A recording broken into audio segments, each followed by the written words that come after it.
LOC पर जहां आतंकवादियों का खात्मा किया जा रहा है, तो वहीं एलएसी यानी वास्तविक नियंत्रण रेखा पर चीन की सेना पीछे हट रही है। इसकी पुष्टि पहले सैटेलाइट तस्वीर और अब रक्षा सूत्रों ने भी कर दी है।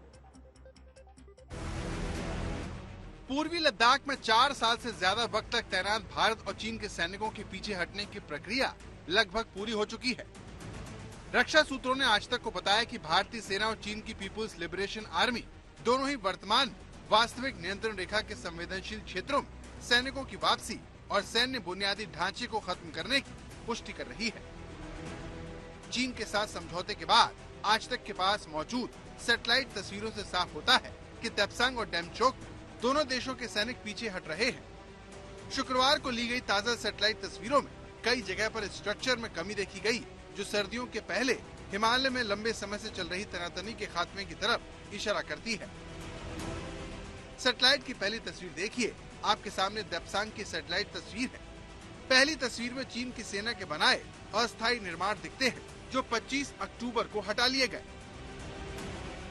देप्सांग की दूसरी तस्वीर देखिए, जिसमें पहली तस्वीर 14 अगस्त की है तो दूसरी 25 अक्टूबर की। पहली तस्वीर में चीन की तरफ से बनाया गया स्ट्रक्चर है, तो दूसरी तस्वीर में वो नहीं दिखता। तीसरी सैटेलाइट तस्वीर डेमचोक की है। दोनों तस्वीर अक्टूबर की है। पहली तस्वीर में चीन की तरफ से बनाया गया अस्थायी निर्माण है, तो दूसरी तस्वीर में जमीन समतल दिखाई देती है। ये बताता है कि भारत और चीन के बीच हुआ समझौता धरती पर उतरता हुआ दिखता है। ये दिस क्लोज अप सिचुएशन, इसको आप रिजॉल्व करें, जिसके भी दो भाग थे। एक की जो ट्रूप्स जो हैं वो अपने ओरिजिनल बेसिस में जाएं और आपस में थोड़ा डिस्टेंस रखें, और दूसरा कि कुछ ऐसी जगह थी जहां पेट्रोलिंग में चाइनीज जो हैं हमको ब्लॉक करते थे और हम भी उसका जवाब देते थे, तो वो हमें ब्लॉक करते थे, कहीं कहीं हम भी उनको करते थे। तो ये एक भाग था।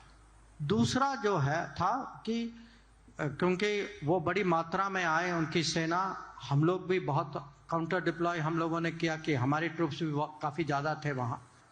एंड थर्ड इज बॉर्डर की मैनेजमेंट करो, ताकि जो पहले की परंपरा जो थी, पहले की मैनेजमेंट जो थी, उसको कहीं अपडेट करना तो करें, बट उसको कीप इट स्टेबल। पूर्वी लद्दाख में चीन के धोखे की वजह से भारत को अपने सैनिक बड़ी संख्या में तैनात करने पड़े थे। इस दौरान दोनों देशों के बीच तनाव चरम पर पहुंच गया, लेकिन चीन को आखिरकार पीछे हटना ही पड़ा। ये अपने आप नहीं हुआ। It took a lot of negotiation, but it took a lot of negotiation because there was a very, strong military commitment. वो टेम्परेचर आप देखिए, हाइट देखिए, तो वहाँ डिप्लॉय होना, that was a very big statement. And secondly, जो परिवर्तन जो बॉर्डर इंफ्रास्ट्रक्चर में आया है। पिछले हफ्ते दोनों देशों के बीच हुए समझौते के बाद भारत और चीन के बीच रिश्ते सामान्य होने की संभावना जताई जा रही है।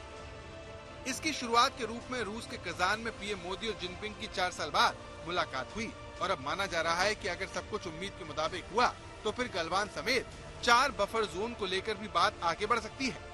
हालांकि इसके बारे में अभी तक कोई चर्चा नहीं हुई है। सूत्रों ने कहा कि कोर कमांडर स्तर पर चर्चा बफर जोन में गश्त फिर से शुरू करने की संभावना पर फैसला करेगी, जो डेमचोक और देप्सांग क्षेत्रों में गश्त की सफल शुरुआत के बाद होगा। मंजीत नेगी के साथ अंकित कुमार, दिल्ली, आज तक।